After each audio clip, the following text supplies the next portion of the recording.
You're listening to the Surgeons of Horror podcast. Do you believe in demons, Father Howard?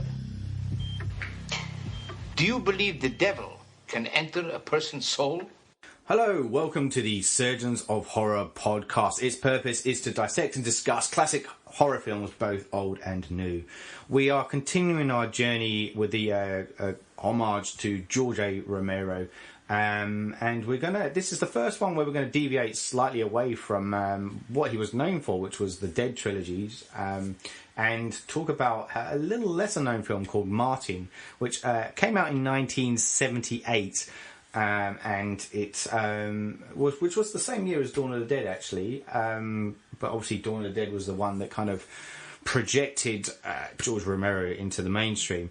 But we're going to take a little chance to, or a moment to look at this film called Martin, and we'll talk about what exactly the film was, if people don't know, in a second. First up, though, should probably introduce ourselves. I'm your lead host for the podcast sessions. My name is Saul Muerte, and I'm joined for the podcast discussions this week with Richard Lovegrove. Richard, welcome aboard. G'day, boogity! Woo! Glad to be here for yes. Yeah, well, exciting George Romero Fest. Exactly, it's good. It's churning along. Actually, you were here with one of our more recent ones with the Day of the Dead stuff, and we were talking about your journey through the Dead films, as it were. In the last discussion, yeah, all things dead. Yeah. So, and as I said, we're talking about Martin today. Before we actually get to him, are you familiar with any of Romero's work outside of the Dead films, or outside of the Dead? No, actually, no.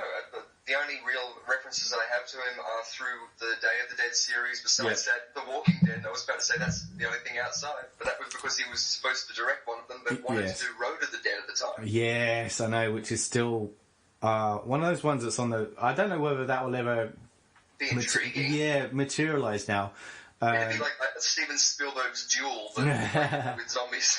Yeah, exactly. Interesting take. And because there's another one too that's been skirting around as well, which was supposedly going to be directed by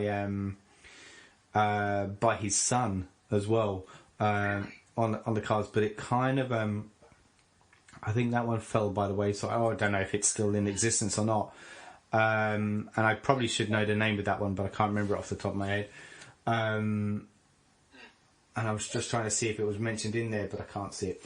But no, it was beautiful actually to see this because, as you say, it was sort of a deviation from zombies, but it was such a beautiful film, surprisingly. Yeah, it really is, and I really think it's a bit of a forgotten gem because it's. I remember I first watched it.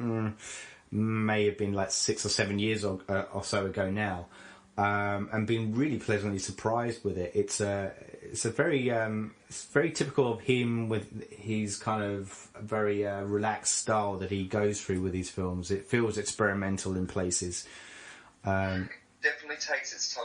Yeah, it's a slow burner, isn't it? And I don't mean that as a bad thing. I think that this is a film where that really works well. The same as I had got a lot of hints to Clockwork Orange, and where it's so essential to the mood of and the feeling of the film. Yeah, I get your analogy there. That's really good.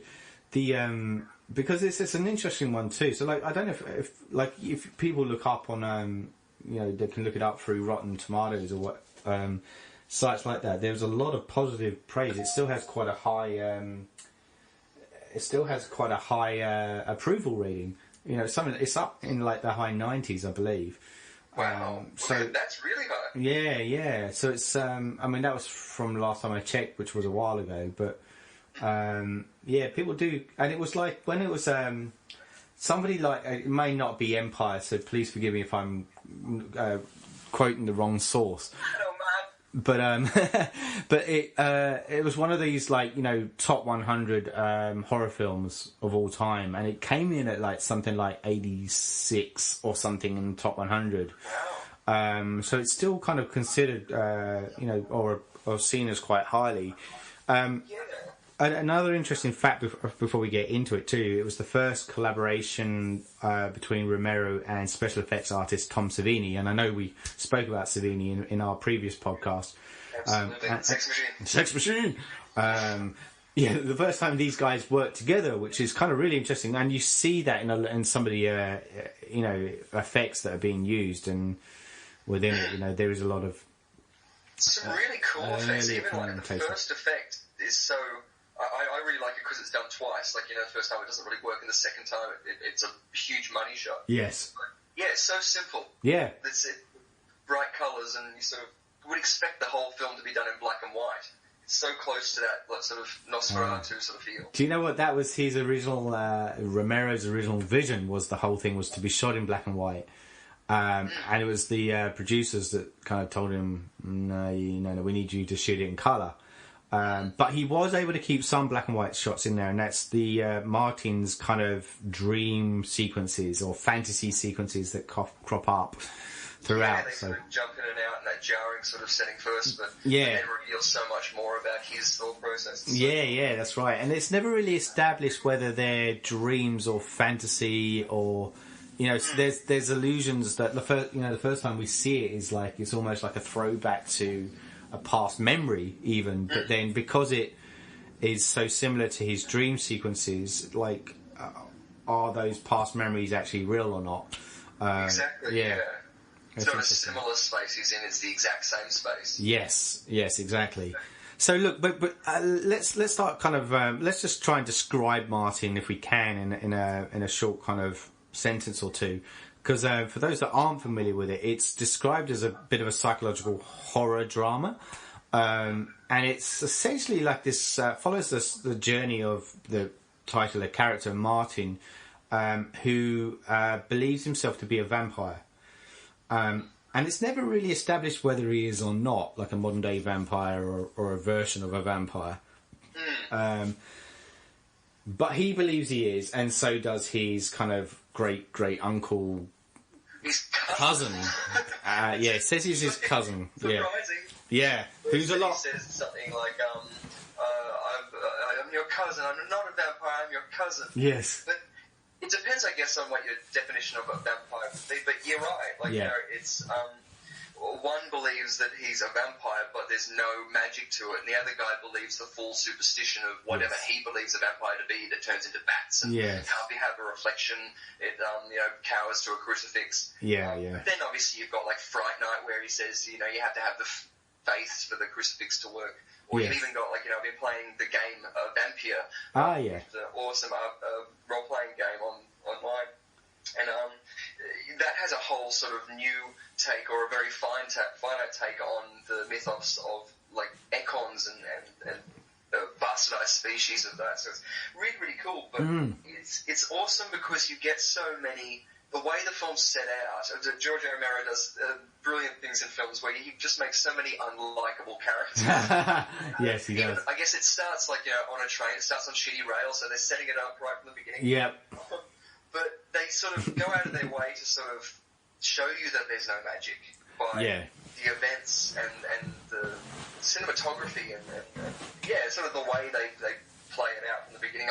I feel extremely haunting.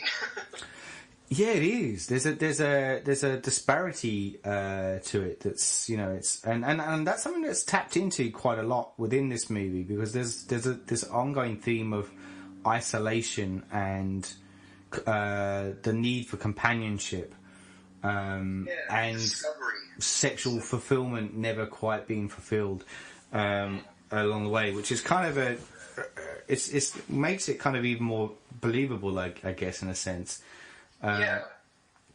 It's an interesting. It really is an interesting film, and like you said, it opens with the Martin character, and he's, he goes into on a train. He's on a journey, and then that's when they're in like one of those. So, how do you explain it? They're almost like the old kind of like sleeper trains that you used to get. You don't get so many of them anymore, other than like here in Australia where we're recording. You have the Garn, obviously. And trains like that. Across Australia or something like that? The Indian Pacific. They've got overnight cabins, and they're all sort of the single layer.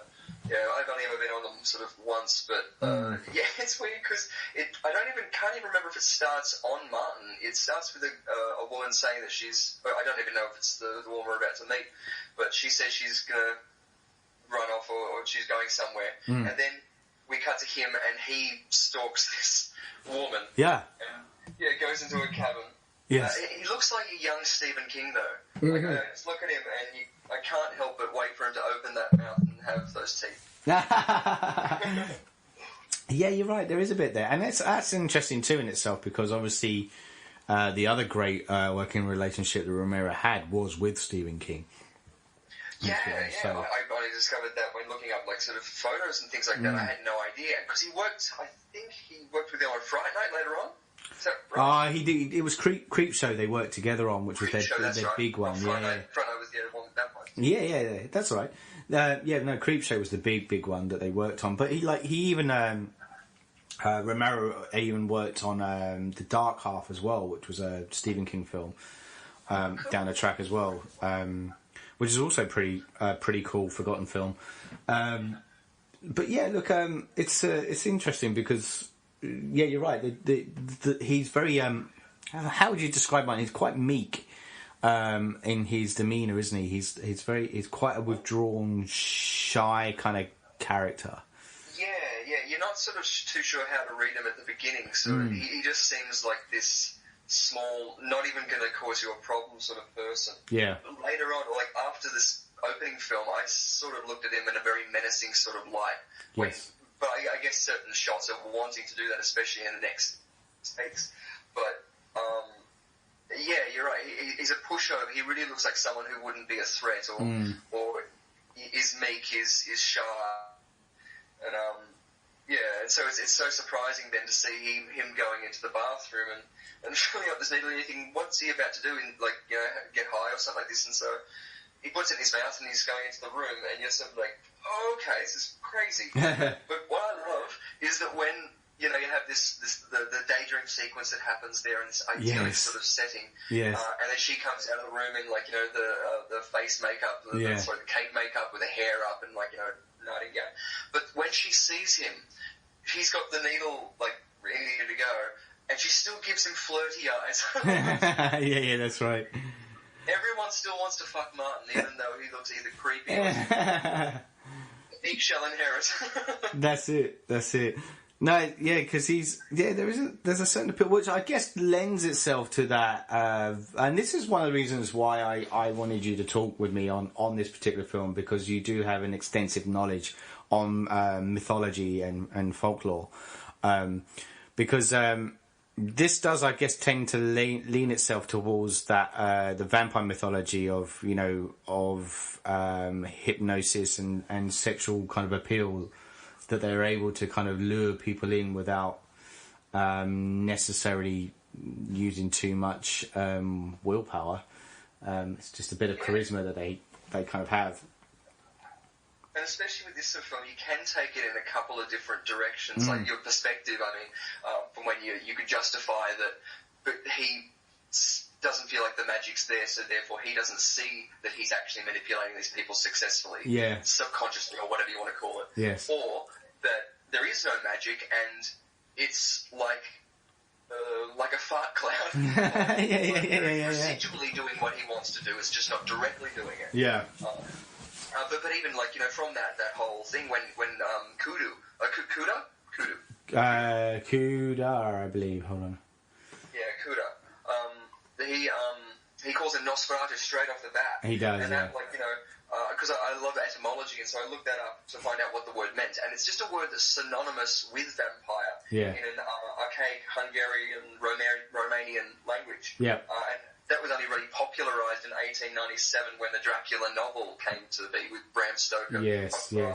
And then when the film came out in 1922, the German film, by the same name. Yeah. But it's crazy how they sort of tag these sort of little things in there and allow you to pick out what you sort of want to, because even if he doesn't have these sort of necessary powers, you sort of, as a vampire spectacle that I really liked about this, you could say, let's strip everything, even drinking blood. I was hoping that he was going to go into this, if he fell in love, would he stop drinking blood? Yes. Because he hints on that. He sort of goes, I don't need to sustain myself so much anymore. Yeah, that's right. That's right. But then everything goes to shit. Yeah, it does. I think as your kids, don't drug women and like drink their blood. Don't. Yeah, because otherwise, you'll get stabbed in the heart by your cousin. Spoilers.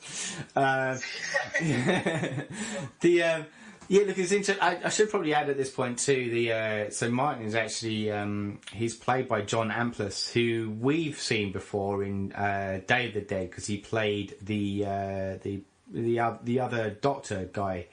Yeah, so it was him. Yeah.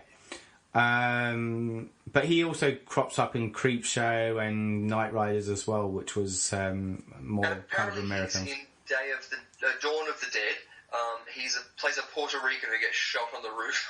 Yeah. I'll play a clip here if I've got one. Yeah, you do. Yeah, if you find it. Cool.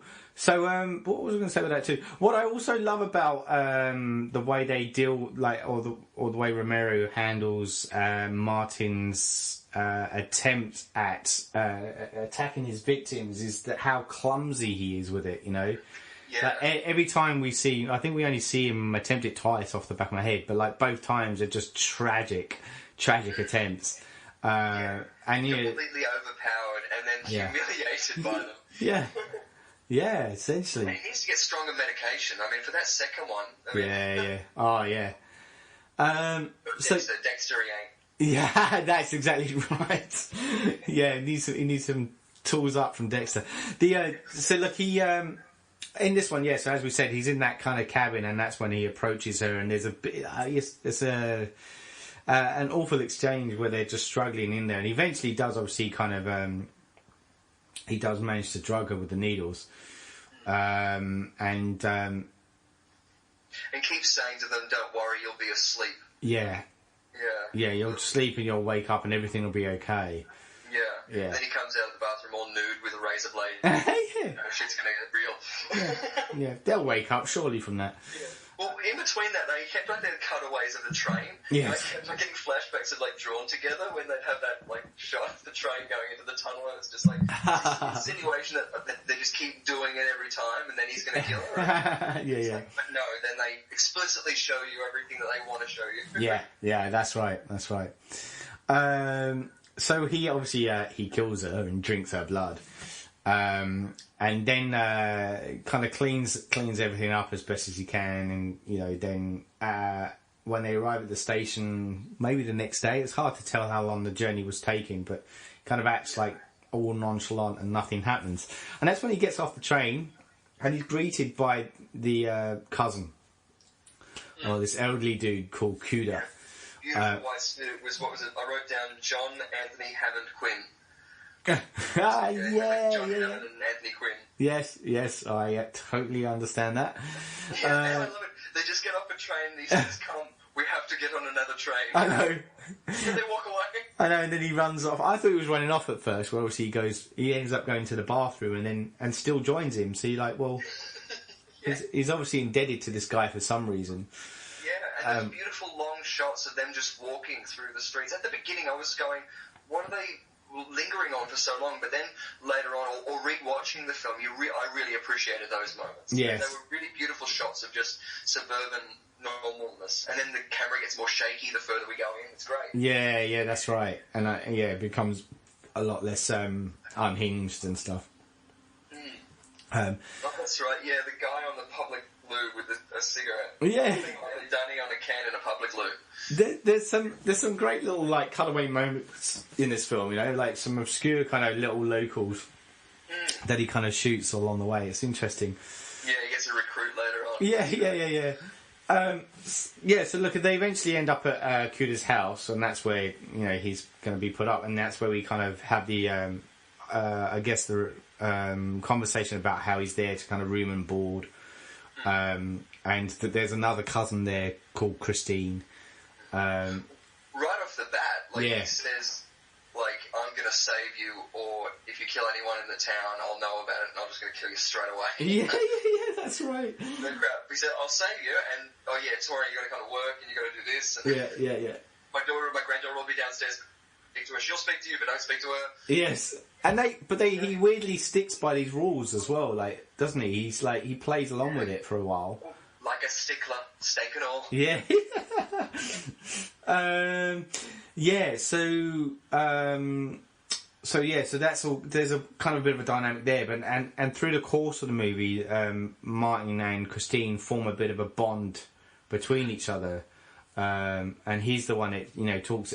This is where Martin then says it's magic. It's not real, Yeah. And then so he kind of plays along with that mythology, like you were saying earlier.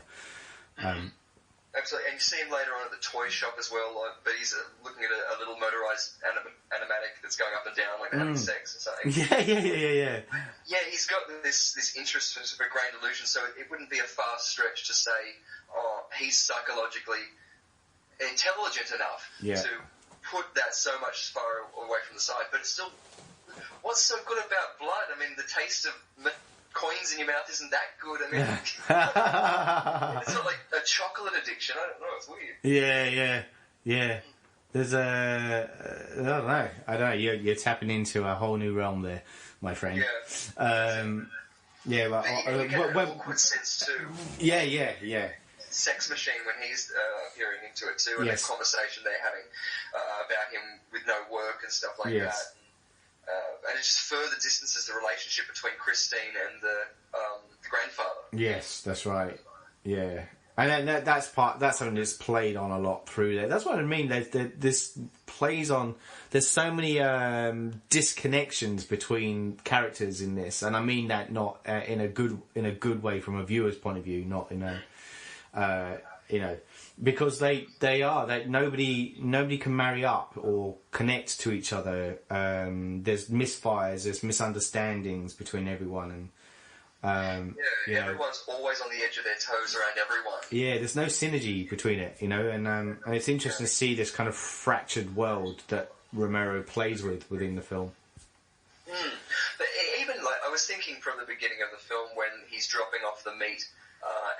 There's those sort of awful cameos that are sort of obviously played by someone's mother. But it's sort of, it reminded me, weirdly enough, of those sort of 70s sex ed videos you'd get where it's like, oh, Billy, I'm sorry, I didn't realise what you were doing. And then they had this whole conversation. But it sort of played into that sort of feel, as you were saying, that sort of weird portrayal of everybody else and that synergy being knocked out where everyone's play act. It made more sense because then it made us emote more with the Martin character because we felt sort of the reason why he's so stand-backing and not really liking everyone. Yeah. Well, this is something that just was dawning on me just then as well because so Cuda works in a butcher shop and he hires Martin to kind of work with him and just to kind of explain what he meant about the meat. But so he kind of goes around like a milkman would and bring the meat to these houses on order. But is there a deliberate sexual innuendo there where he literally goes around to housewives delivering meat to them? Or just to housewives to seduce them? That's sort of, we only get to see that point of view, don't we? Yeah. Although I think it's hilarious the first time he meets the girl that he ends up spending time with. Yeah, the Mrs. Santini, Yeah, I don't know if it was just the cut that I watched or not, but all of that dialogue that she has handing over the meat and that money transaction sort of stuff, I had no idea she had no pants on. No, that's right. And I was just like, I'm just going to call her Sans Pants from now.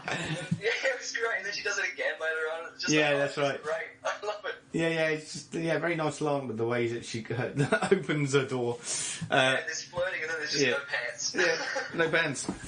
All right. It's interesting, isn't it? And that's something that I felt like this film really taps into a bit as well. There is this whole kind of bored housewife kind of stuff that's going on, and there's this, Martin is this kind of young stranger that's coming in, and particularly with Mrs. Santini, she's somebody that is lonely, and striving for companionship, and she kind of is very openly flirty with him, and I wonder whether he's not used to that, because he's very. Yeah, it definitely gets the impression that he's not used to it. Yeah. But again, is that maybe it's all just how he's perceiving it to be. Yes. She's very forceful, like, as in persistent. That's it. Persistent, yeah. But, I love it then too, because then it cuts straight to Cuda, who's watching on. Yes. It has like a sort of expression. It's just like, oh, Cuda wanted that cougar. Cuda wants some cougar. Yeah. Yeah. And so this is interesting as well, because I just felt like that really tapped into something, and it's it really played with that as well. There's an earlier film of Romero's, which is a little less known, called Season of the Witch, which was like his third film that he did, and it's basically again follows a housewife in like a suburban America. And she then kind of gets involved with the occult a little bit as well. So it's kind of like interesting. Like it's obviously something that fascinated him a little bit around that time frame. Like these women that were kind of, expected to behave in a certain fashion. But also, too, I think most of them, if not all of them, that are married, at least that we know, refer to their husbands doing it, and it's so, they're doing it, so why shouldn't I? Yes, yeah. It was so blasé to them. Yeah. I don't do anything I wouldn't do. You know me better than that, or something like those. And then she's the one, bumping an ugly in the fridge. Yeah. Yeah, but I also get, that was a very real aspect as well to put in a movie about vampires, as in, it's not just going on cancer or this or the other. It was putting a very domestic, obvious thing, infidelity and domestic housewives just sitting at home feeling like that's all they can do, and being put in that place. So it did feel like it was both a social commentary, but also maybe trying to find the fear in the mundane. Yeah. Not saying that it's mundane at all, but for the time, audiences wouldn't have seen it as. No. Yeah, that's right. Exactly. Yeah.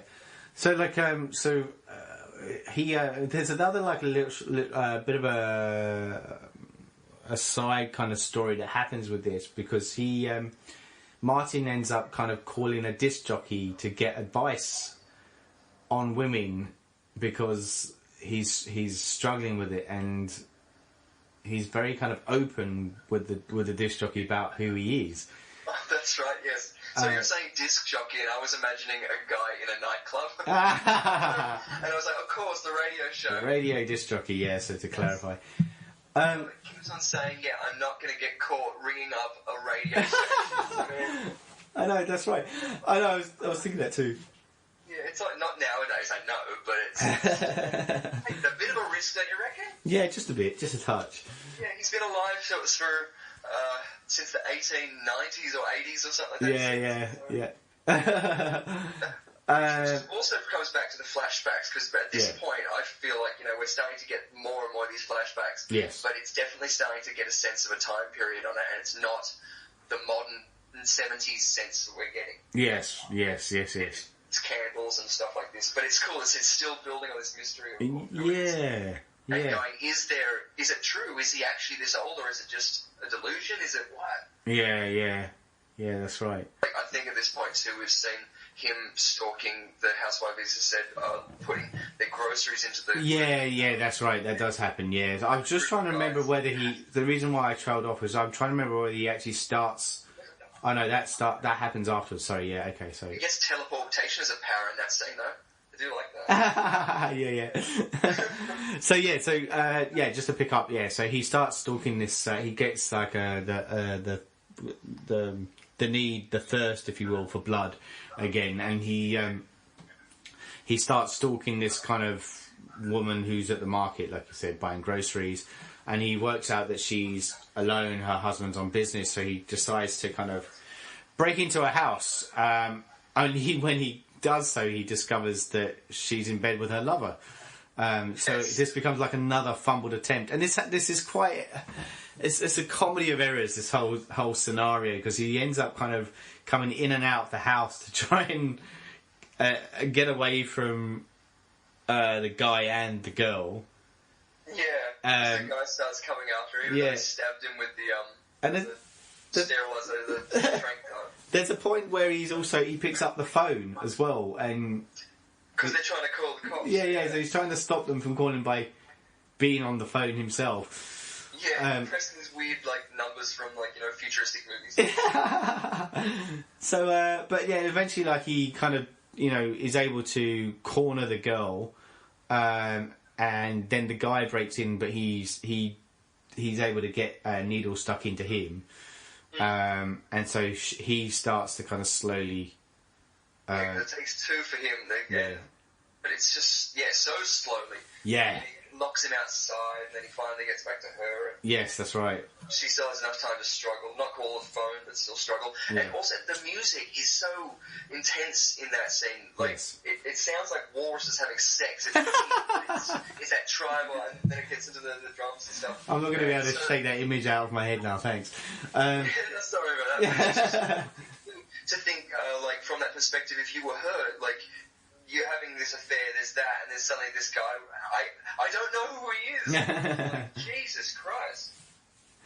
Yeah, that's the thing too. Because he immediately thinks he's I don't know, the husband or something or other. You weren't supposed to be there. Yeah, not supposed to be there. Why are you here? And there's this great bit as well, isn't there, at the end where of that scenario where so obviously he ends up drugging the girl too. And he rapes her as well. Yeah. And then we see him burying the dude in the backyard as well. Before he does that, he gets a stick from the side and just pushes it into his neck to drink his blood. Oh, that's right. Full on. It's just just a stick from a blunt one. Yeah. You could have washed it first. Yeah. So it's another, like I said, another real big fumbled attempt at trying to kind of satiate his thirst for blood. But when he does eventually, at least apparently, I didn't realise this, but when I was reading up about it, he actually tries to be clever and goes outside of Pittsburgh where he's. Oh no, he goes to Pittsburgh. Sorry, he goes away from the town he's living in. So he's savvy enough to kind of not eat in his own backyard, And so but he does eventually kind of start this affair with Mrs. Santini, the housewife we were talking about earlier. Sans Pants. And she and he starts losing interest in other women, like you said. You were saying that earlier on as well, and his hunger kind of lessens a bit, and that's what he's saying about he doesn't need to. An interesting point of view to take as well. Even if the metaphor for the whole film is it's not blood, it's just sex. He himself is sleeping around with all these people, and then he finds love. That's a cool other way of sort of taking it. Yeah, absolutely. He might even have that ability to give in this whole facade or whatever. Yeah, and if you look at it from that point of view as well, that makes the ending even more tragic. Because Romeo and Juliet, really? Yeah, and we'll get to that. Yes. But the next bit is where we see a bit of a period actually where he is with her a lot, and and she's saying how it feels like she's almost falling in love with him a bit too.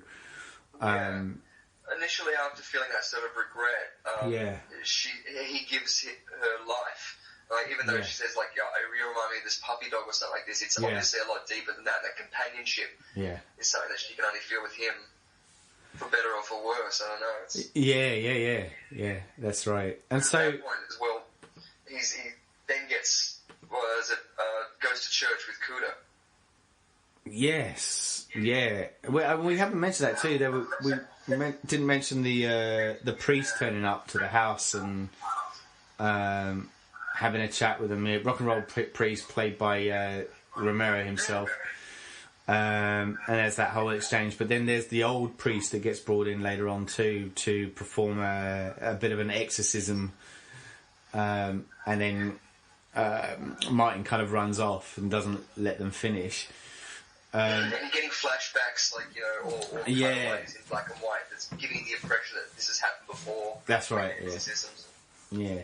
So then we kind of get we find out that Christine, so the cousin again, she's kind of her relationship with Kuda is becoming more fractured, and the distance between them is becoming vast.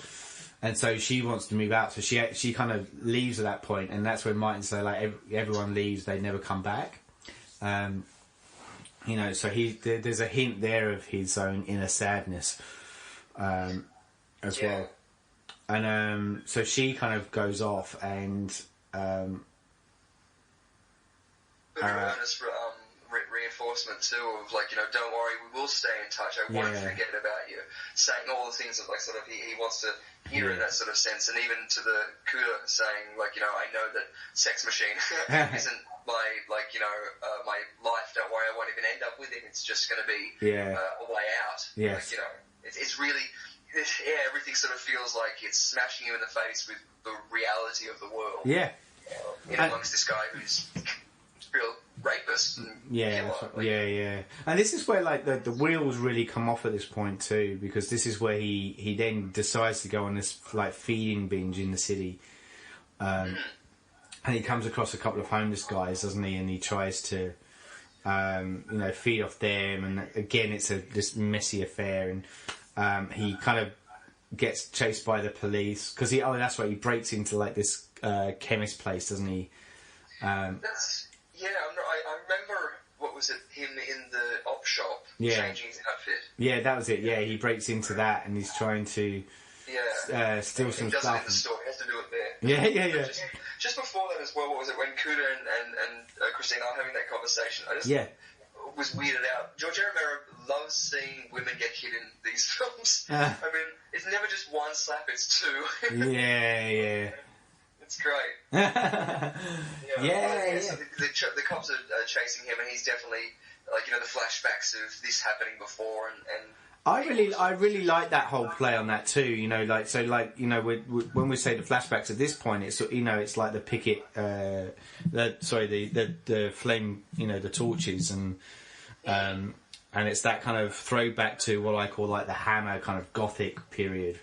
Yes, the Hammer horror section, absolutely. So it's got that feel, and then to kind of fast forward it to what was then modern day, and it's not the villagers that are chasing him; it's the law enforcement with the police. Well, actually, through that sequence as well, I wrote down, what was it, a Razorhead, American Psycho, and then Bum Durry on the Public Loo again.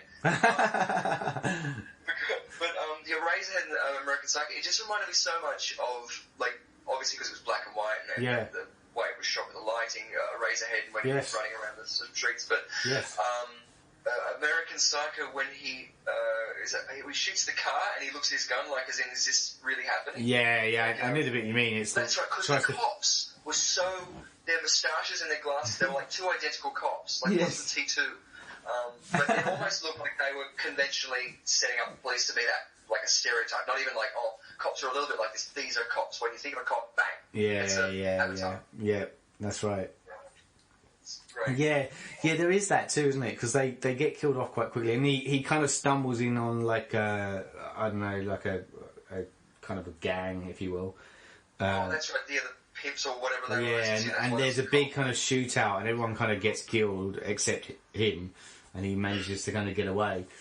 That was it. That's it. Going, nothing. Yeah, that's right. Because the question is, if he is a vampire, isn't a vampire, what would happen if he gets killed? Yeah. Like, you know, is he shot, or, like, those mortal questions about vampirism. That's right. Does he sparkle in the sunlight?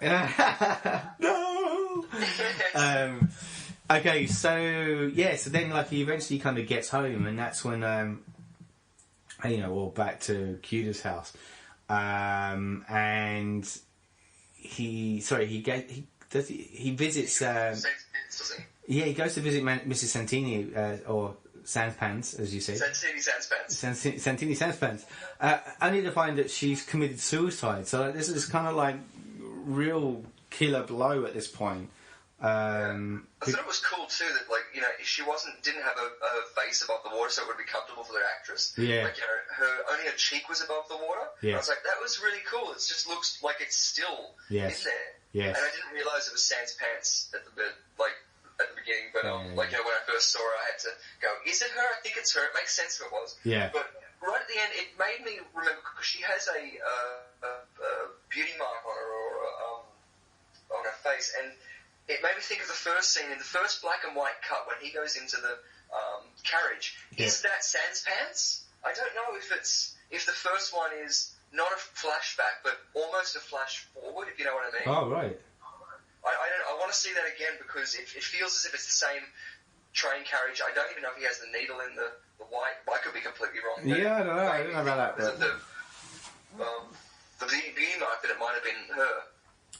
Yeah, I don't know. That's interesting. Or whether he's just drawn to a certain type, or is the whole thing just kind of some fantastic journey that he goes on? It's interesting.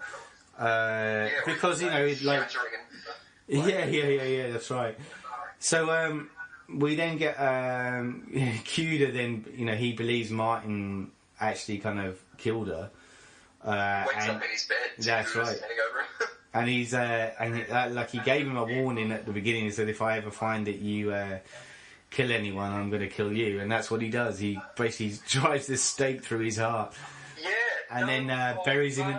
No pause. Just no. Boom. Done. It's a great effect here. This is very Savini, with the stake protruding from his chest, and it's a low blow, but to see that going in, and that's what's so good about seeing these practical effects. Even that first one in the train, that's what I mean, seeing it not cut through and him looking at it going, oh, double blade or whatever, and then it's go bang and bursts out like, you know, the money shot, no porno. But that's the real scene. Yeah, it goes through whatever, if it's cardboard, if it's latex, whatever, but it looks so real and impacting, and we're connecting all the dots. Yeah. That's what makes it so impacting. We don't need digital, like and the Thing, when they remade that, and they had the practical effects, and they enhanced everything with CGI. And it's just like, sometimes less is more. Yeah, I agree. Can tell it's actually there. Yes. But yeah, I just wrote down, holy shit, Cuda, what? No! It took me completely by surprise. Yeah, because it just comes out of nowhere, doesn't it? It's just like, what the fuck? Seriously? Yeah, it was full on. I wasn't expecting that. Yeah. And then basically, like, as the credits roll, we hear the radio kind of guy again, the radio DJ guy, saying, "What happened to the Count? Who's seen the Count?" And we see on the image, we see Cuda basically standing over a shallow grave. And I think he's throwing like garlic like seeds? I think so, yeah. Like some kind of seeds. Yeah. But it's funny, because when I saw that, I instantly went, oh, I get it. So the whole, if you're like to watching it from here and going, this is what the metaphor of the film's about. This is just a film about Cuda wanting a long-term fertile garden. It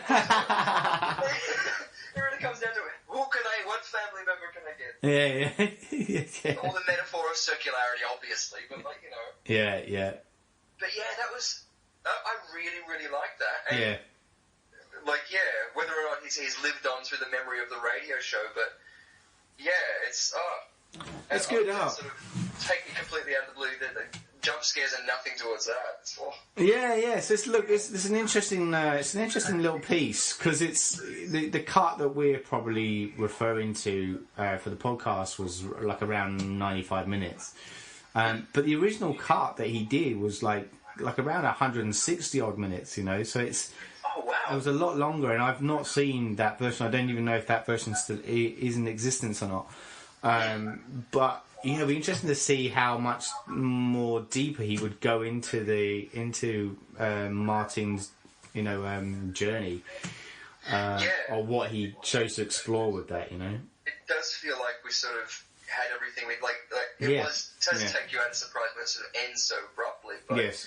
You do feel like if it had a little bit more time, it might have been less interesting, or you may not have felt as much for Martin at that point. Yes. Because that was where, you felt like, he says, what was it, Christine never got back to me, and it's like, so everything sort of, nothing worked out for you. It's, yeah, it's tragic. One person did have a connection with, not only left, but like killed herself. Yeah, that's right.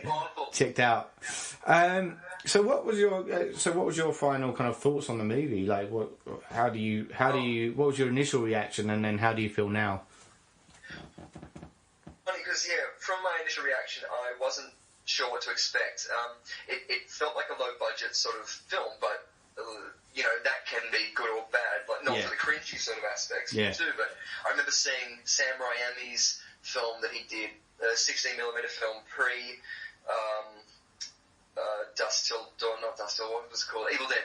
Yeah. Pre-Evil Dead. Yeah. And it was just Bruce Campbell, and it was very sort of shoddily done, and it was sort of hard to get at grips of it because the story wasn't really told with the cuts they had. This, it felt very easy, even though people aren't turning around or in the exact same continuity of shot, and it's filmed in the sound guy's grandma's house, which is awesome. And I initially was turning around and saying, this Clockwork Orange house, which is the house that he's the couple are having sex in. The guys don't know who he is. Yeah. Cooter's house, which reminds me of Kenny versus Spenny's house. Which oh my god!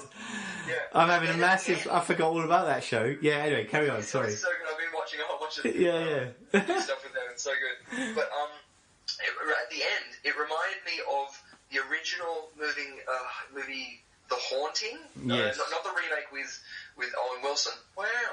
But no. You're talking about the black and white version, 1960. Yeah, that one, which was actually haunting. Yeah, it was great. It's an awesome film. Yeah, it left you feeling that. Same as like Rebecca sort of had that sort of a feel as well for me when I was young watching those. So that's what it gave me the vibe of. This sort of, like not necessarily depressing because there's the idea of fantasy being there and just reality slapping you in the face constantly. But at the end of it going, the story that was told was like, it didn't waste any of your time, but it also didn't need to be seen, and I mean that the best way. Yeah. It was literally a glimpse of life that was so real to, like, in cinematic terms, you don't really get to see it a lot outside of art house films, and I guess that's probably why you don't see many more of them. Yeah, that's right. But, from even that sort of perspective, it's really awesome to see such a haunting, beautiful sort of film that's playing so much social commentary at the same time. Very, very rare. Really cool. Yeah. I remember I had the same kind of reaction. Really, I came out with it. Like really, I kind of almost fell in love with it. Really, I think it's as I said at the beginning of our chat, I strongly feel it's a forgotten gem. I highly recommend people check it out. It's an interesting take. Absolutely, I mean, especially if they like. I'd say probably more that sort of psychological thriller. And the idea where you say, it's not bats flying or people turning into battle. I'm going to suck your butt. Blah blah blah. Or like ghosty stuff. It's much more of a commentary about the characters because you could sit down and write a thesis about each of these individual characters, even if it's just Tom Savini's character, and what you're presented with the imagery and the text of the world, mythos aside or supernatural aside. I think it worked really well as well for the way, like the medium it was shot on 16mm or whatever it was. Yes. That grainy look. Yes, I agree. When Monty Python did Holy Grail, they made it feel like it was dirty. This feels like it's gritty. It does. Grunt. Yeah. And it gives that kind of like whole fly in the wall kind of feel as you're, and it does. It feels, it's filmed in Pittsburgh as well, which has that kind of gritty kind of, because it's a very industrial town. So it has that kind of real gritty kind of feel to it anyway, because of the location, which lends itself to that. But yeah, I do, as I said, I recommend people watch it. I feel like it, to repeat myself again, is a bit of a forgotten gem. A diamond in the rough. A diamond in the rough, that's right. And I've noticed as well when I've been kind of going back over Romero's work, a lot of these films do feel that way too. They have this kind of raw appeal to them, which it is worth kind of. I think he was more than just about the Dead films, personally.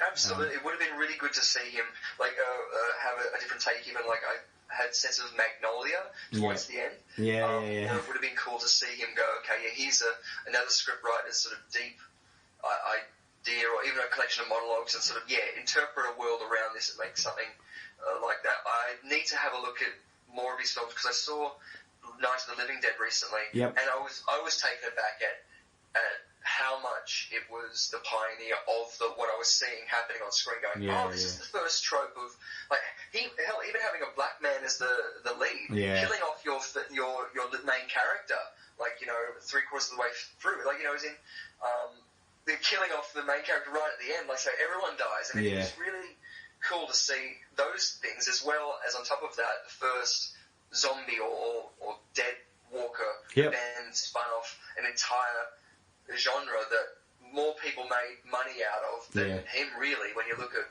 what he could have had potential to do. And surprising that he wasn't picked up and put into more accolades, with this being the Kickstarter, by saying, look what he can do with a big budget. This could have been amazing with a couple of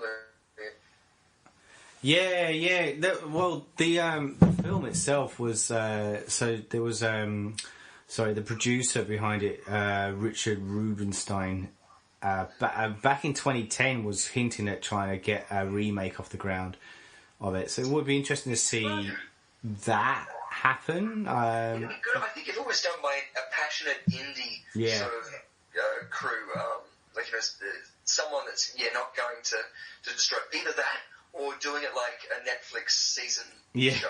Something where you can flesh out each of those characters. So, it'd be interesting to see it done as a just one season long though, without like a 10 episode arc maybe. But sorry, you were about to say something. What were you going to say? No, I was just going to say, I watched recently all of the Psycho movies. Yeah, a surprisingly good collection, bar the fifth film, like Bates Motel, but also too, when we did the It podcast, I had no idea that what was her name was in that. The girl that plays Billy. Girl from Romeo and Juliet. What was her name? She was Mrs. Bates. Yeah, that's right. Yes, she was in Mrs. Bates to Elliot from E.T. as Norman Bates. That's right. That's right. And then there's a TV show. I haven't seen the TV show, but I've heard good things, and it looks like it'd be cool. And it seems like what you could do with those characters, because I sort of like that sort of arc of character for Norman Bates. It'd be cool to see something like Martin, where you have a lot of potential for a new collection of writers and directors and filmmakers to flesh this out on something like Hulu or Netflix or Stan, to sort of go, here's a nice budget, maybe not Stranger Things size. Gives you a chance to play and enough room to be creative. I think so. I think there's something there, mate. I think there's something there. Well, maybe if any of those producers listen to this podcast, get on it, son. Cool. Well, I think on that note, we should probably kind of bow out for our podcast discussions on Martin. It's been a pleasure chatting with you, as always, Richard, on these things. So thank you for coming on board. No, thank you. Thank you so much for letting me make me watch this amazing movie. Not a worry. And like I say, just if you haven't seen this out there, if you're listening, go check it out. It's a good little gem. And stick around as well, because there are going to be some more kind of Romero films that we're going to be talking about along the way as I said, pay homage in this current season. Until next time, I'm your host, Saul Muerte, and as I said, was joined by Richard Lovegrove. See you later! Goodbye! You're listening to the Surgeons of Horror podcast. Music supplied by Peter Nezik. For more discussions or podcasts, head over to surgeonsofhorror.com or head over to our Facebook and Twitter sites for the latest news and updates.